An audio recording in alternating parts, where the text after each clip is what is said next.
welcome everyone to this fantastic opportunity to launch for its first event, its first outing, this blockbuster of a book by Kate Pickett called The Good Society and How We Make It, published by Penguin. We're so delighted from a Compass point of view to be hosting Kate and this fantastic panel to talk about what's at the centre of Compass politics, which is the notion of a good society, the lodestar of where we want to get to. And you can't do politics without it. And Kate's book just looks like a sort of seminal moment in the assessment of, where we want to go and how we're going to get there. And we're going to unpick the book, and Kate's going to talk about the book. And then we've got some fabulous responses from Ruth, from Caroline Lucas, from George Monbiot, and then there'll be some time for some questions that I think people have submitted before now.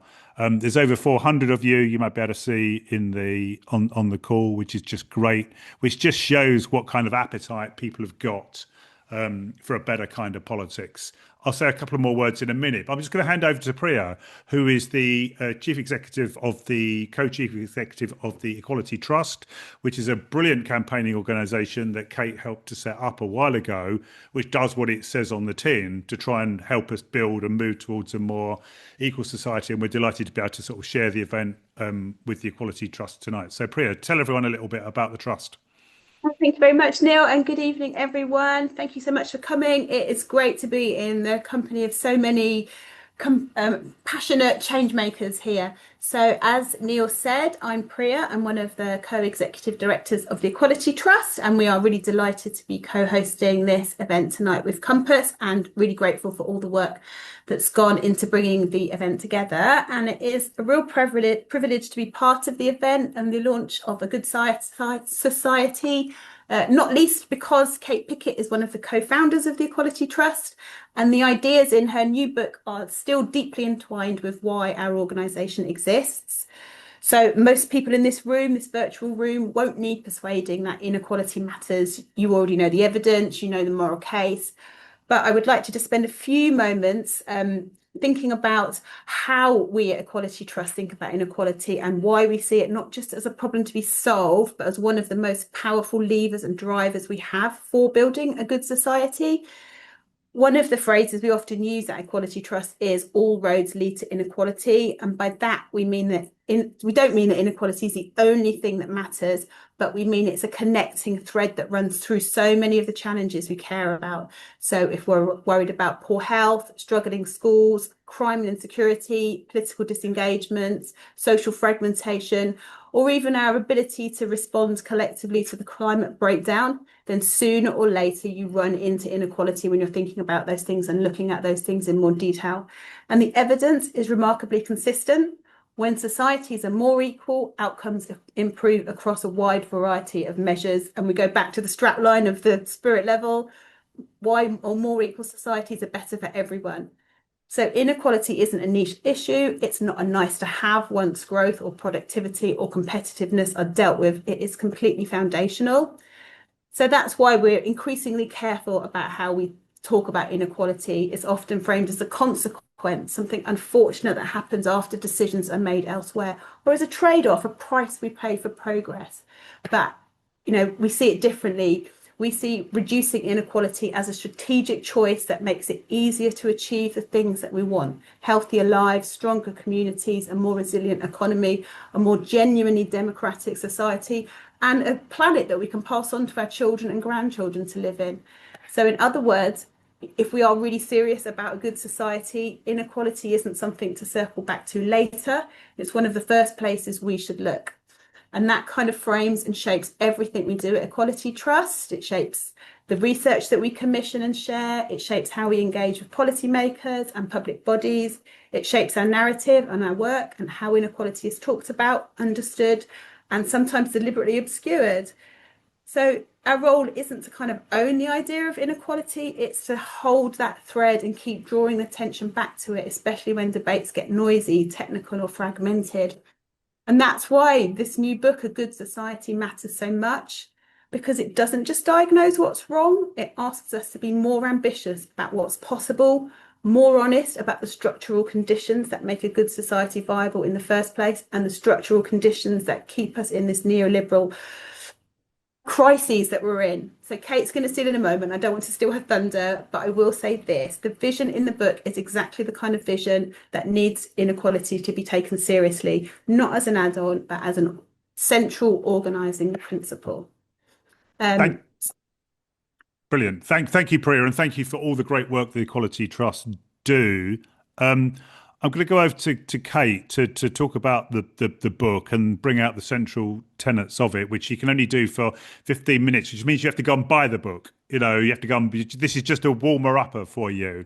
But let me just let's just set the scene really quickly about today or the last few days and the dreadful, awful politics of scandal that we've got, you know, around us, and the contrast between the people you're going to hear tonight who believe in something passionately, something good, something right, something moral, something ethical, a transformation, and the people who just decided to accommodate themselves with the rich and the powerful, and where that's ended up and where that's led us.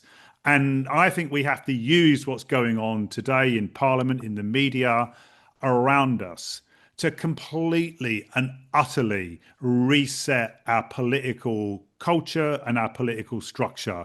If this just ends up with a few heads rolling, a few sacrificial lambs, people say it was one bad apple or two bad apples. It's not. It's the structure and the culture and the purpose of too much of our politics, or the people that have gained control of it. And we have to use this moment to pivot decisively away from that. And the way we can pivot away from it is to have the kind of vision, the kind of hope, the kind of determination, and the practical, realistic steps that are set out in Kate's book. So this, in a sense, this is a terrible moment, but it's a great moment to talk about this. So Kate, I know how, you know, it's so hard to write a book. And this is a you bringing together all of your life's work, and it's such a fantastic piece of work, and I'm so glad that we're here today to give you a platform to do it, to talk about it. Over to you, Kate. Thanks so much, Neil, and thank you too, Priya. I'm so grateful to Compass and Equality Trust for sponsoring this, and so privileged to be here with George, with Ruth, and with Caroline as well tonight. And thank you, everybody, for coming and taking time in your evening. I start my book by describing an encounter I had. It was an accidental encounter with a sort of a political protest in a suburban living room. I was going around looking at art in York as part of an open studios event, and I came across a work that included a quote from Marcel Proust, and I think I'd seen it before, but I'd forgotten it. And he said, "We are at times too ready to believe that the present is the only possible state of things."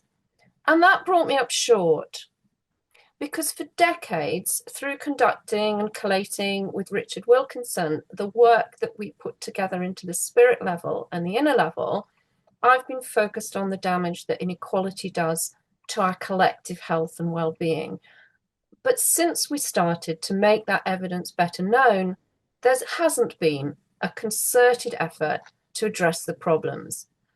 Instead, we've suffered an onslaught of austerity, a global pandemic, a cost of living crisis, a breakdown of democracy, a global rise in autocracy, and an existential climate emergency. So no wonder so many of us feel stuck and without hope of a better future.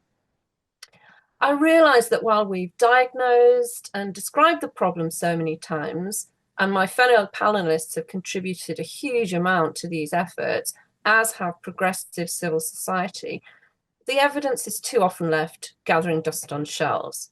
So this book came about because I wanted to take down those blueprints for change, dust them off, show that a better state of things isn't just a dream.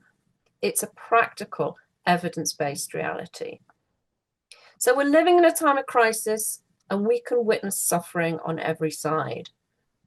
We're told that the problems are too big to solve, but none of us truly prosper when others do not. So The Good Society, this book, is my response to all of this. It's about filling the action gap, and it is most definitely also about hope. The core argument is that if you know a country's level of income inequality, you can predict its outcomes.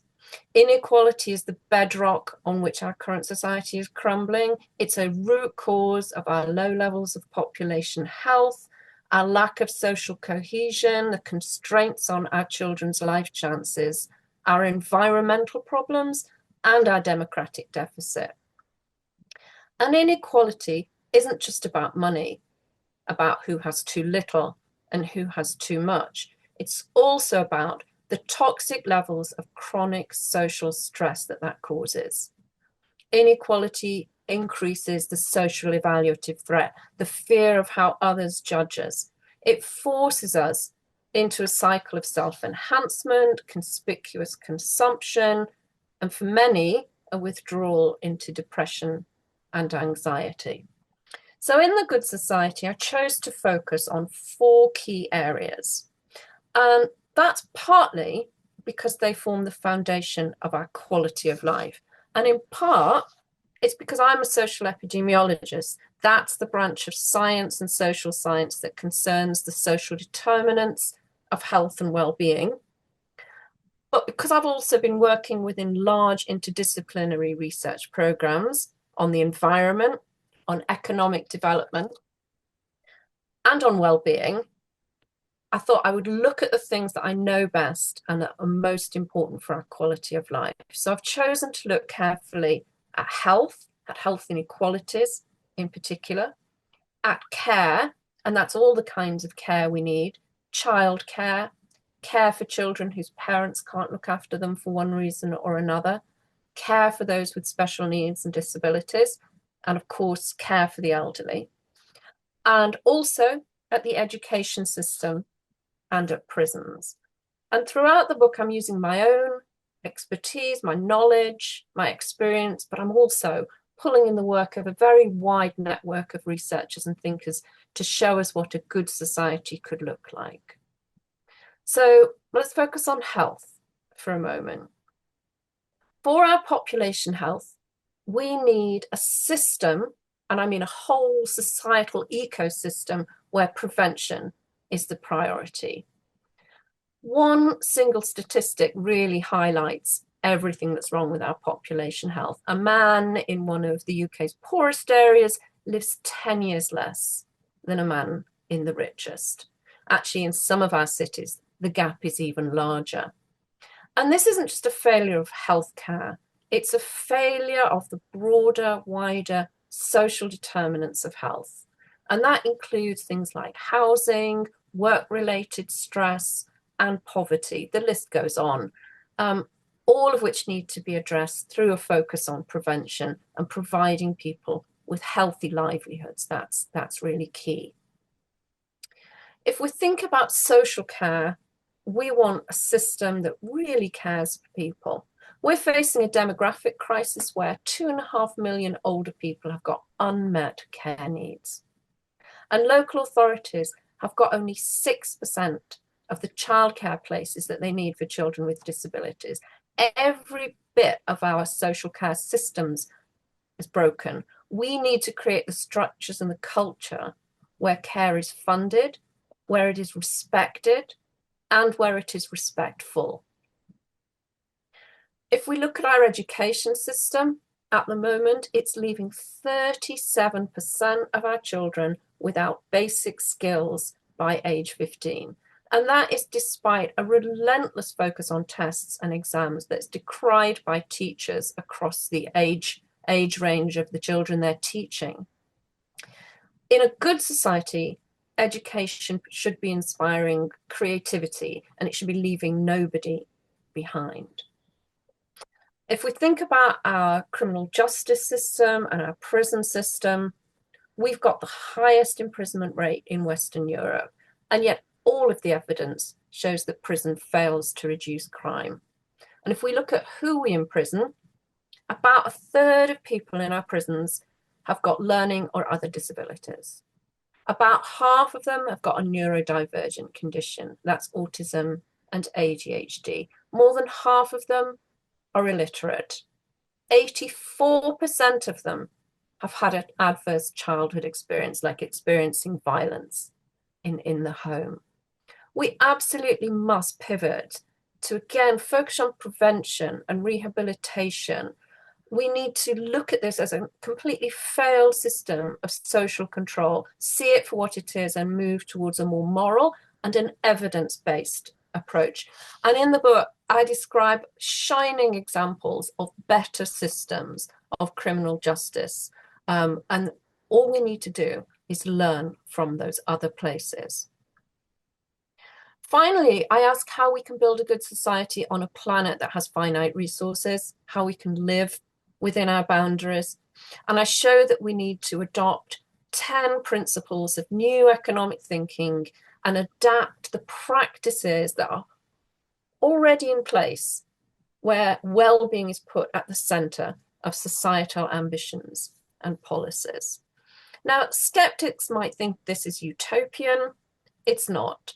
I borrow a wonderful construct which was first invented by political economist Andrew Sims, which he called Goodland, and he called it doing fantasy economics. I call it doing fantasy society.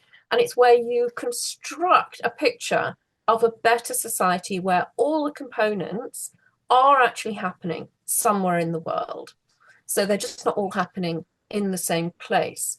But it gives you a proof of concept. It shows you that everything that you desire, everything you dream of, it is possible. It is happening somewhere. Some society has tried it. They've tested it out. They've worked the kinks out, and they can see that it's beneficial. All we have to do is have that vision, borrow from the places that do it well, and start to put the social policies that we need together into a coherent package. So there are proofs of concept everywhere we look. Finland has got the education system that we probably all want. Denmark has got a social care and tax system that really works. Costa Rica has got the environmental protections that we need. We can borrow from places where things are already working. I think that if we want to create a good society, we need to think about weaving it on some particular warps with particular wefts. And the warps on which I think we can weave that good society are the warps that create greater equality. The two big ones that I call for are a universal basic income to lift the floor for everybody, and a tax on wealth to reduce inequality at the top. And if we do those two things, they will have all kinds of beneficial spin-offs. That's the greater equality, the warp on which we weave a good society. To help to make that happen, we need a shift in our evidence use and our institutions. We need deliberative democracy to give people voice and agency so that they can help shape societal vision, societal policies, our ambition of where we go. So we need things like citizens' assembly, participatory budgeting, all kinds of deliberative democracy. And then we need ways to get evidence into politics and policy. So we probably need something like a National Institute for Social Change that would work like our health-related NICE does, to say what is effective, what is cost effective, what is beneficial, what we should do. We probably need an Office for Social Responsibility, and there are other ideas as well. So if we weave deliberative democracy together with evidence-based politics onto that greater equality wall that's focused on reducing inequality and reducing poverty, I think we can create the good society that we all long for. Now, I'm slightly under time, Neil, but I'm going to stop there because I really want to hear from everybody else who's here this evening, and I'm really looking forward to the question and answer session with the audience. And I am so glad to see that almost 500 people are with us this evening. That's amazing. Thank you all so much. Thank you, Kate. And I could just feel as you were talking, particularly towards the end, of my sort of heart lifting. That notion of it's been done in other places, that we can, we need to scale and replicate what's already there. This is not fantasy anything. This is reality, and to spread the possibility of that reality, so more widely. And it's great that 500 are on this call tonight, but we need to keep, spreading the word and the kind of essence of reality-based hope that you just outlined to us, Kate. So it's fantastic. So that's just a quick overview of the book. You have to go and buy the book, and you have to buy the book for your neighbour and for your daughter and your mum and and for everybody, and spread the word of that kind of reality-based hope. So thank you very much, Kate. Ruth, I don't think you probably agree with a word of this book, do you, Ruth? Because the whole equality thing, it's just not you, is it? But over to you to kind of to look at where where you see the central the discussion about equality, and your thoughts on the book, and what you take most from it. Thank you. Well, Ruth Lister. And thanks to Kate. And I can't claim to have read it all, but I think I have read most of it. And I think I've read enough to know that the combination of detailed evidence and clear values makes it a really important contribution to the case for a good society that Compass has been making, as Neil said, for many years as its lodestar. And as already said, it demonstrates very well how inequality shapes our experience in so many fields, from the cradle to the grave, be it education, health, social care, criminal justice.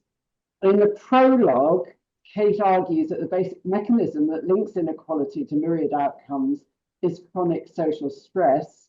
And she also mentions in places insecurity, and I think economic insecurity really aggravates that chronic social stress.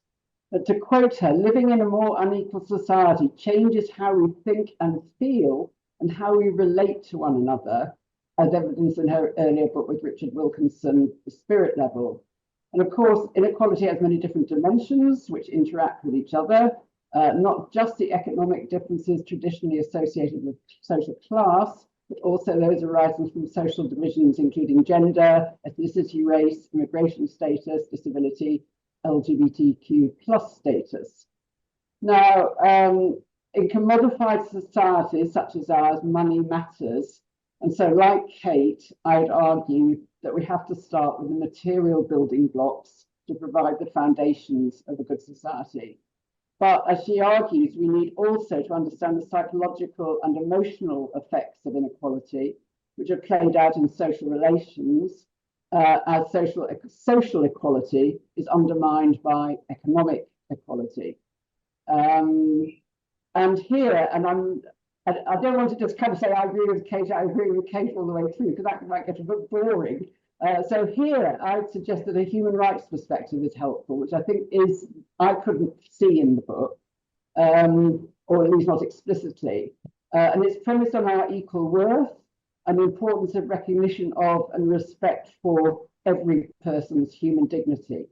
So a human rights culture needs to be built into the various services that Kate talks about in the book.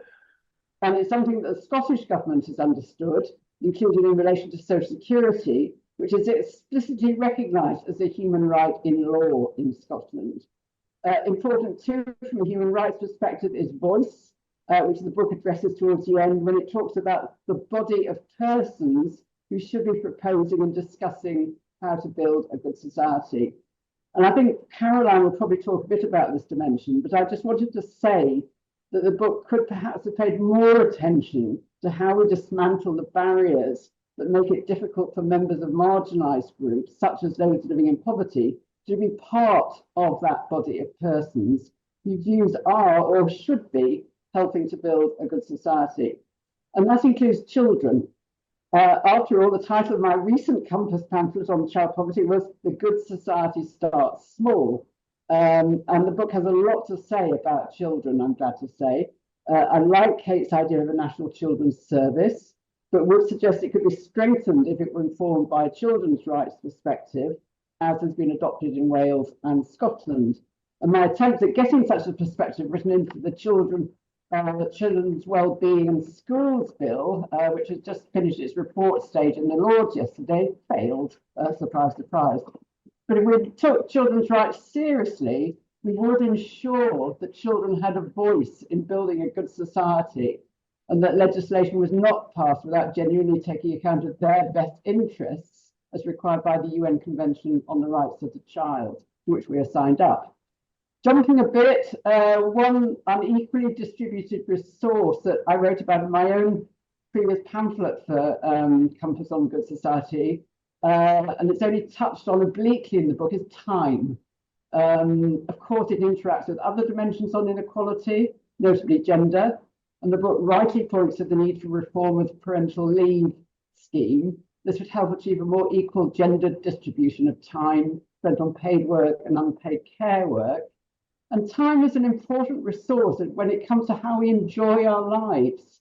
Time poverty in a society obsessed with paid work, leaving no time just to be, and combined with unequal access to green and blue open spaces, makes it difficult to enjoy the beauties of nature. And I'm sure Caroline and George will say more about that. From a policy perspective, as Kate said, the book makes a case for everyone having sufficient to live a decent and secure life through a universal basic income, which is Compass policy.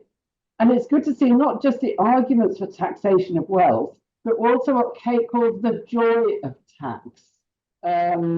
She emphasizes that the evidence she has amassed points to how sufficient tax is essential to building a better, fairer society with higher levels of all kinds of well-being. And I have to say, every time I read, even in the most progressive newspaper, about the tax burden, I just wince.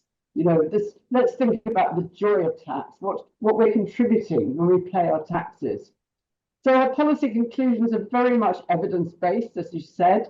She argues policy should be evidence-based, but they also flow from the strong ethical values that underpin her arguments. And I think it just goes to show, and there are certain politicians who might learn a lesson from this, that it's possible to paint a vision of the kind of society we want to build and see, while keeping your feet on the ground of evidence-based policy in the name of hope. So thank you, Kate. Thank you very much, Ruth. And I think what we're hearing tonight is this kind of development of a really beautiful politics, and I think we should be talking about beauty in politics and why politics needs more beautiful people. And I think you can see that on the screen and from the voices and the views tonight. George, a beautiful person who works tirelessly for a good society. It's so great to have you here. What are your thoughts on the book, George? Thanks, Neil, and thanks, Kate. It's lovely to be here. Well, fantastic book, absolutely crucial, of course, as we would expect from Kate. And it comes at a shocking moment in our politics. Shocking, but not surprising, as we often say in journalism, because what's coming to the surface is what has always been there. Now, I mean, far from me to boast about saying I told you so, but hell, I'm going to do it anyway. In 2009, I wrote an article about Peter Mandelson and how the department that he ran in government, business enterprise and regulatory reform, I quote, functions as a fifth column within government, working for corporations to undermine democracy and the public interest. He's been quietly building a bonfire of the measures that protect us from predatory corporate behavior. So what we're seeing coming out, obviously, he went off-piste, he was freelancing, he was doing his own thing with Epstein. But what was actually happening is that he was just taking his own mandate a little bit further than he was allowed to do. What we saw taking place at the time was the institutionalization of corporate power in government. And we've seen it, we saw it was happening long before, it's been happening ever since. And this is one way of describing the phenomenon of neoliberalism. Now, neoliberalism is absolutely crucial to this discussion because it is one of the most powerful drivers of inequality. and of so many of the other crises that we face, the destruction of the living world, the destruction of our psyches. There's so many of the things that Kate so rightly pulls to the fore, all being exacerbated by neoliberalism. And what neoliberalism is effectively a transfer of decision making from the political sphere to the economic sphere. There's a lovely definition by Will Davis, which is that neoliberalism is the disenchantment of politics by economics. And what it effectively says is it shouldn't be up to people mobilizing, protesting, engaging in the public realm, whether they're protesters, trade unions, MPs, people involved in politics. They're all standing in the way of the discovery of a kind of natural order. And if this natural order were allowed to just happen without all this interference by all this wretched politics, this democracy stuff, then what you would see would be that virtue triumphs and vice is punished, that the best people come out on top. And how do we know they come out on top? Because they are the people with all the money, and the people who deserve to be thrown into the outer darkness, they get thrown into the outer darkness, and we know who they are because they are poor. And that is the way things ought to be. The rich should be as rich as they can possibly get. The poor should be as poor as they deserve to be. This is the essence of neoliberalism. And so it seeks to strip away everything which might interfere with that discovery of its so-called natural order.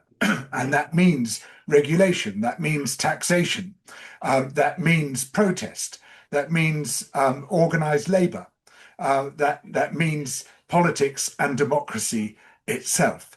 And this was Mandelson's mandate. And, you know, it really bugs me to see Gordon Brown coming out now saying, oh, it's outrageous, it's disgraceful what he was doing, which is true. It was. It's absolutely disgraceful what Peter Mandelson got up to with Epstein. But it was an extension of what Brown was employing him to do. That was the whole thrust of it. And Saint Gordon, you know, he's now been canonized just because he's not Tony Blair. I mean, this is the only reason really why he's been canonized.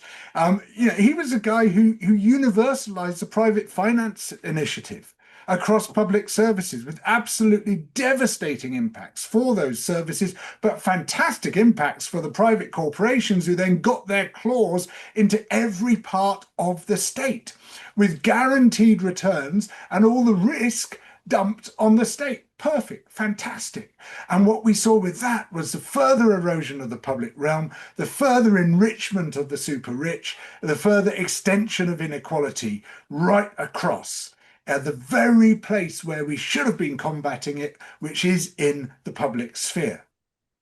And of course, what you discover through the stripping away of these democratic measures is not a natural order of virtue and vice, as the likes of Friedrich Hayek and Milton Friedman and Ludwig von Mises and the other emanators of neoliberalism. That's not what you discover at all. What you discover is a hierarchy of greed and power and exploitation and cruelty.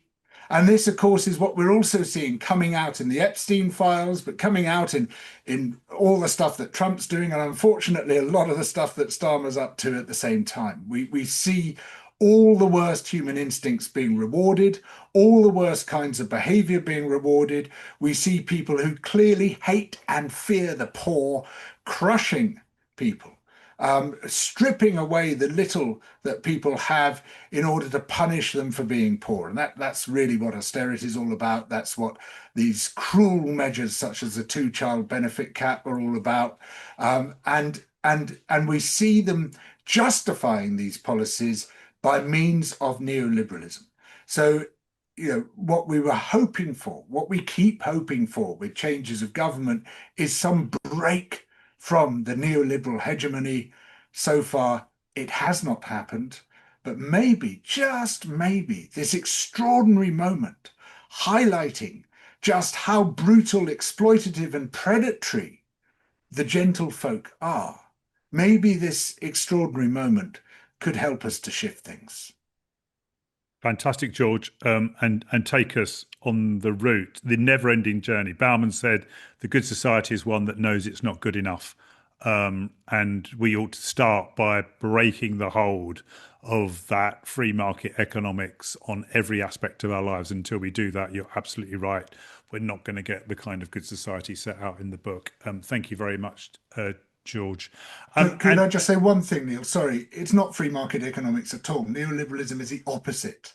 It's a completely rigged and controlled market. It calls itself free market economics, but that's part of its propaganda system. Yeah, you're absolutely right to correct me, George. I stand corrected. I agree completely. I mean, it's completely, paid for, regulated for, lobbied for, et cetera, et cetera. It's a complete distortion of free markets. Last but not least, Caroline Lucas, it's wonderful to see you, and great to have you on the call tonight. I think you're going to talk a bit more about democracy, but give us your reflections on the book and the things that you want to highlight. Thank you very much, Caroline. Thanks, Neil, and thanks, George and Kate and Ruth and everyone. It's a great discussion. I was going to just say, first of all, how much I appreciate the book, in particular, its solutions focus. So many books spend 9/10 of the time talking about the problem, and then there's one hurried chapter at the end that has a kind of scattergun of potential answers, none of them particularly well developed or evidenced. And the good society is the opposite, because all the way through, the solutions are there right from the very start. And I think what strikes the reader so powerfully, at least this one, is that there is no reason why we couldn't adopt any of the solutions that are in this book. And indeed, as Kate points out, all of them are being implemented somewhere, not all in the same place yet, of course, but examples of them abound everywhere. We can afford them. They're popular. They make people's lives better, which begs the question, why on earth is this government in particular not pursuing them? And it's not money that we lack, and Kate demonstrates that. It is vision. It's not technology, it's political will. And so I just want to make 3 brief points, really, which cover some of the key reasons why we have to change the political system to make the shift to a good society.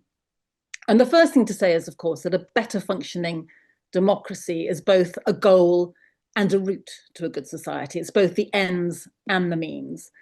And on the ends, a good society is obviously fundamentally one where people have agency, where their voices are heard, where everyone's voices is heard, taking up the point that was made earlier about making sure that marginalized people have a voice as well, where people can affect the things in their own communities. And that is far more, as we know, than fair votes, although fair votes would be a bloody good start, wouldn't they?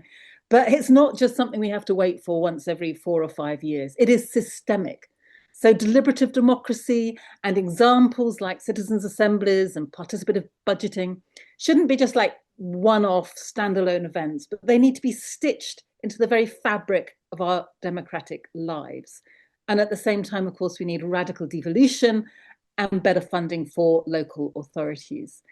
And if we were to have that kind of democracy, if that were introduced at scale, then I think we might just have a chance of reversing this toxic trend towards disengagement and disillusionment with our politics, as well as shifting policy and spending to what the public really wants. And I think Kate is spot on when she talks of the potential of measures like universal basic income to increase and enhance civic participation and people's engagement with society, precisely because it gives them that precious commodity that we've referred to already tonight, which is time, as well as a greater degree of empowerment. And I love the way you talk, Kate, about basic income and wealth tax as 2 warps of the good society, and the weft, including the increasing range and agency of voices in policymaking, in other words, that deliberative democracy. And I think it's that combination being literally stitched together which gives real hope in all of this. So obviously, a better democracy, a better political system, increasing agency are all good things in their own right. They are all essential to a good society. But the case I want to make tonight is more fundamental, and that is that it's not only that you won't get a good society without a better democracy, it's that without changing the system, you are at a very real risk at this moment right now of getting a far right society. And if you need any evidence of how we won't get a better society without changing the system, then I have to say this government is providing a stunning case study. You know, Starmer won a landslide victory less than 2 years ago. He has a majority of over 150. And yet he is still what I would say recklessly cautious. And I know that sounds like an oxymoron or whatever the word is, but I do think that by being so bloody cautious, it is reckless because he's failing to respond to the huge appetite in the country for real change. And by so doing, he is laying down the red carpet for reform. You know, this was a loveless landslide, as we know. And I have to say, Starmer is delivering a very loveless way of governing. It's like he doesn't seem to believe that the British people would accept a more progressive future. But you know what? They have before. I mean, look at the Attlee government, which came to power at a far less auspicious moment after the war, with a debt to GDP ratio well over twice what it was in 2024. But the Attlee government had a story, it had a vision, it had a bit of courage, and they rolled out a revolution in council housing, they introduced legal aid, they reformed prisons, they set up the Arts Council, and of course, its crowning achievement, the NHS. So Labour won that landslide in 2024 because of our perverse voting system, but it has squandered the chance to gain a truly reforming mandate. Instead, it's pursuing this strategy of trying to out-reform reform, presumably in the belief that they'll attract some reform-curious voters and the left will just stick with it because they've got nowhere else to go. Well, there were two errors. First, it doesn't work. People tempted by reform will go for the real thing, not reform light.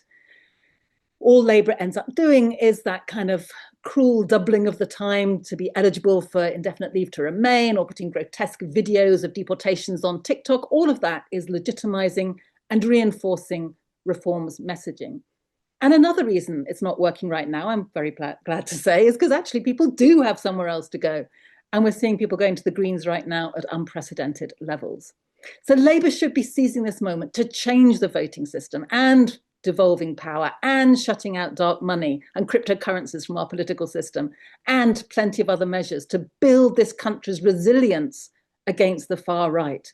Because at the next election, the party which will benefit from first past the post is Reform, which could win 48% of the seats on just 27% of the vote. And hats off to George for a brilliant piece in today's Guardian on exactly that Labour has the mandate to do this and they should do this.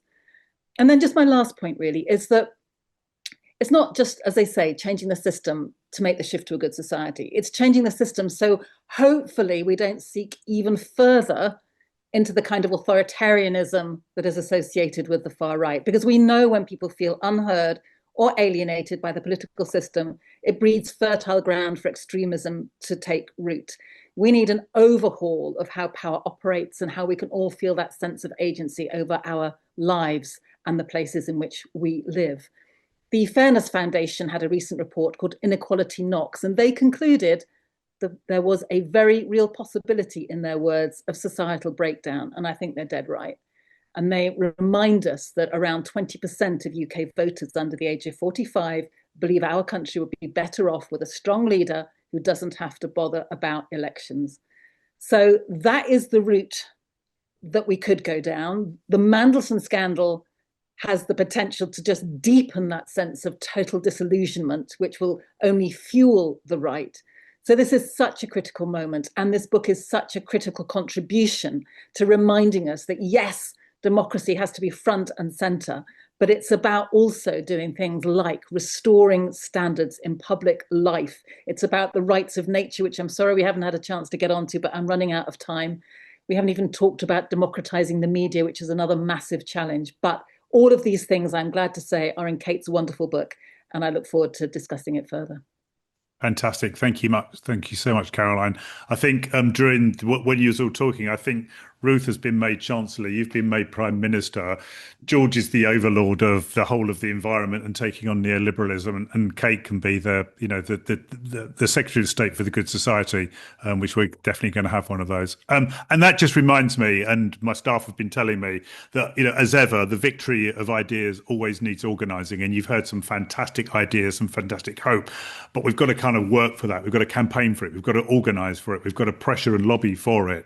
And that's why the Equality the Equality Trust matters, but it's why Compass matters and why we want people to join Compass and support us on this journey to the kind of good society that Kate's been talking about and help us make it happen. This is a great event. This is an uplifting event, but we've got to, tomorrow morning after the call, we've got to get on and do the work to make this happen. And organizations, I say like Compass, there's nothing like Compass, are there to do this work. So please do join. Sam, let's get some questions in and some other voices in, and try and get some reflections back from the panel. So over to you, mate. Thank you. Yeah, absolutely. So we actually asked our members to submit questions through the past week beforehand as one of the smaller thank yous we give back to supporting us. So as Neil said, do consider supporting our work and being open to little perks such as that. There's been a lot of feedback also in the chat tonight I've seen, essentially about the steps that we can actually take to realise this. One of the questions we got from Stephen Thomas was what fundamental shifts to the UK state system of government and current methods of democratic engagement will best deliver Kate's wishes or everybody on the panel's wishes, and what's a realistic timetable to deliver such a plan? And that sort of goes hand in hand with a question by Rob Thornton Kay about the role that primaries had to play, reference George, your support for primaries at the last election.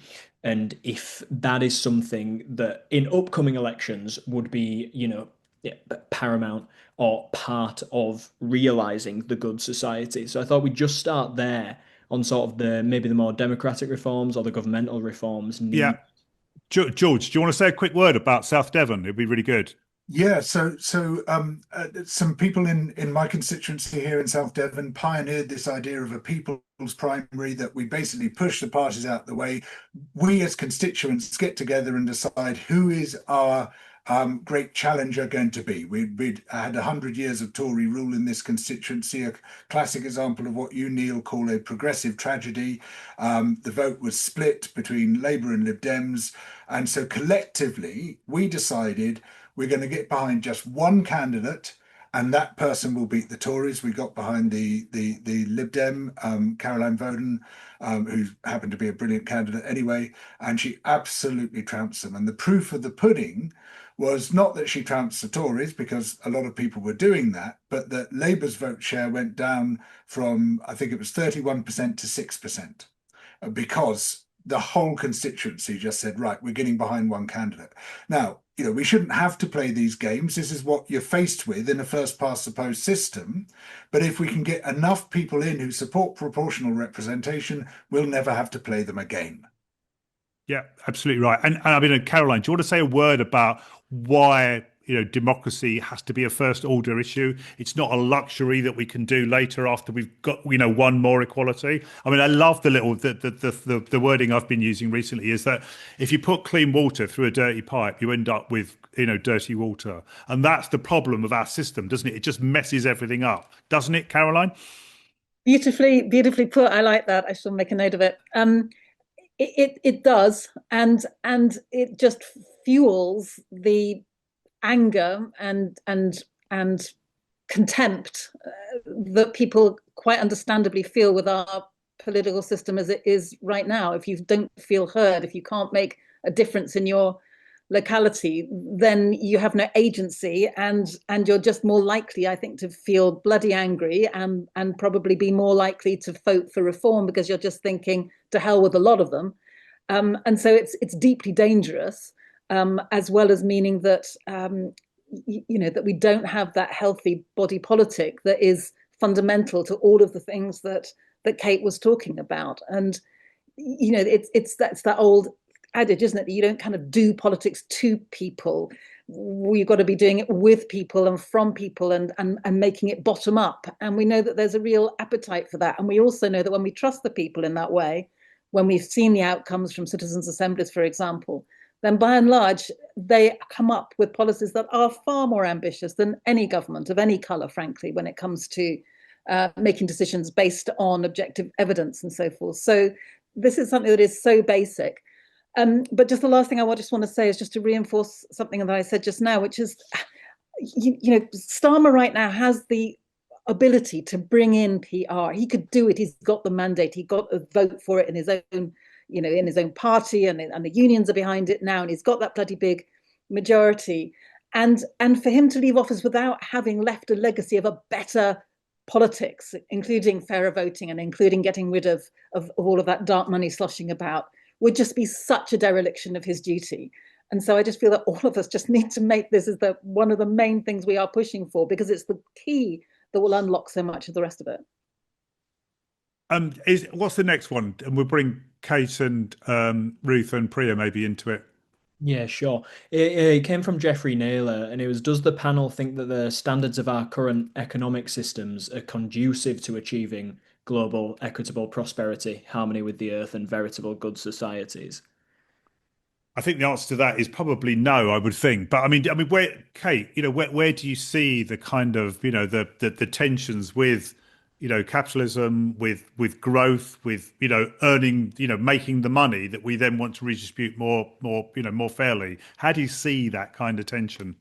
Sure. Well, I feel very much embedded in a sort of global movement towards post-growth focused economic systems change.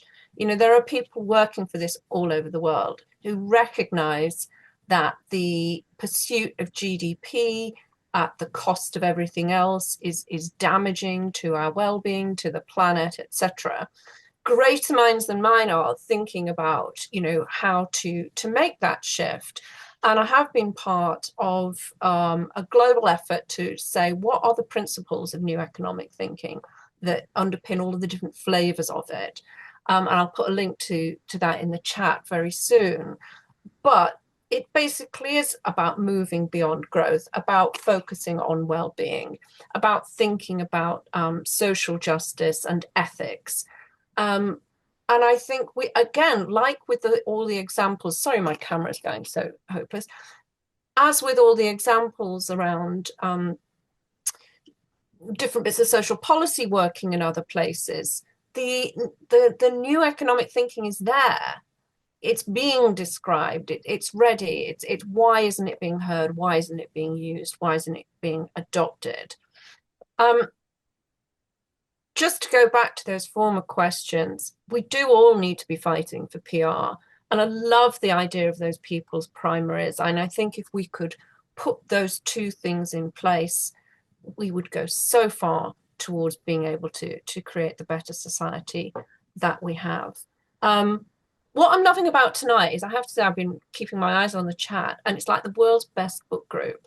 There are loads of fabulous recommendations in there for other things that people should be reading, including books written by my fellow panelists here. So it's really nice to see that, part of change is us all educating ourselves.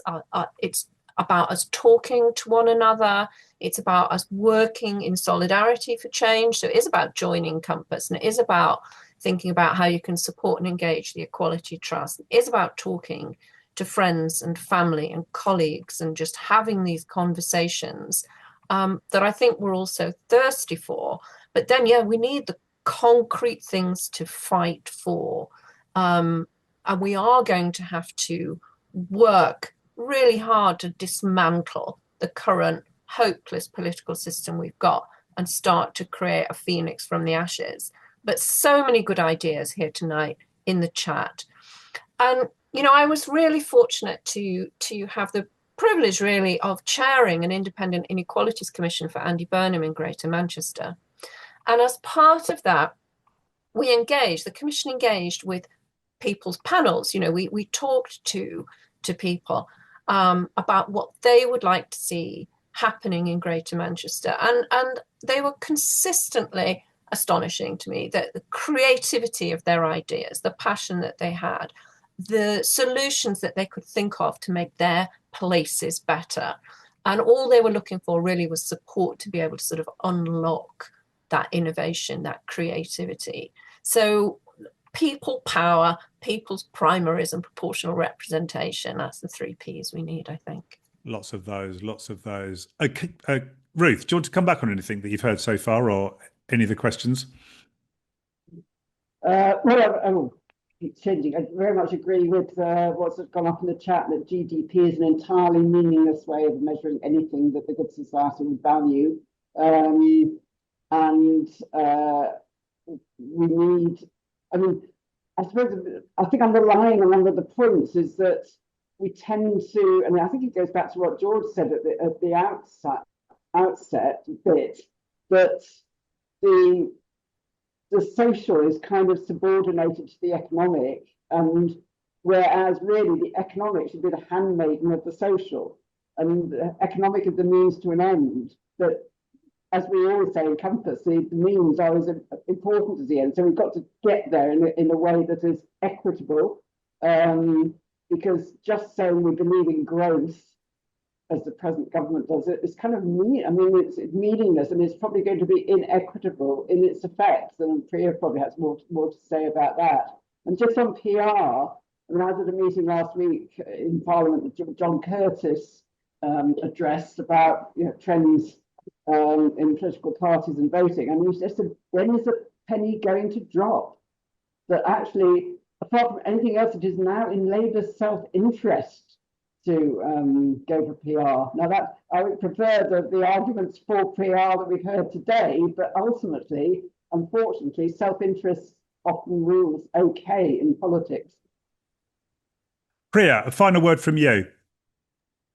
Thank you. Yeah, I was just going to. Oh, can you hear me? Yeah, got you. Talk about a piece of research that we've just put out at the end of last year, specifically looking at how wealth concentration impacts on democracy. So we were tracking it, the concentration of power and wealth, extreme wealth, and the alignment of party capture, media control, and unelected appointments in the House of Lords, and that wealth concentration kind of moves in step with unelected influence. So yeah, that was in response to the last question, but definitely we need to be targeting, extreme wealth. It's damaging democracy out on all kinds of measures, and it's completely capturing the conversation and the imagination that we have.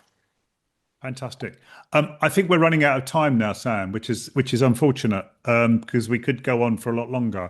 I'd just like to give the last word to Kate in terms of, it's a fantastic book. It covers so much ground, so well and so, so accessibly.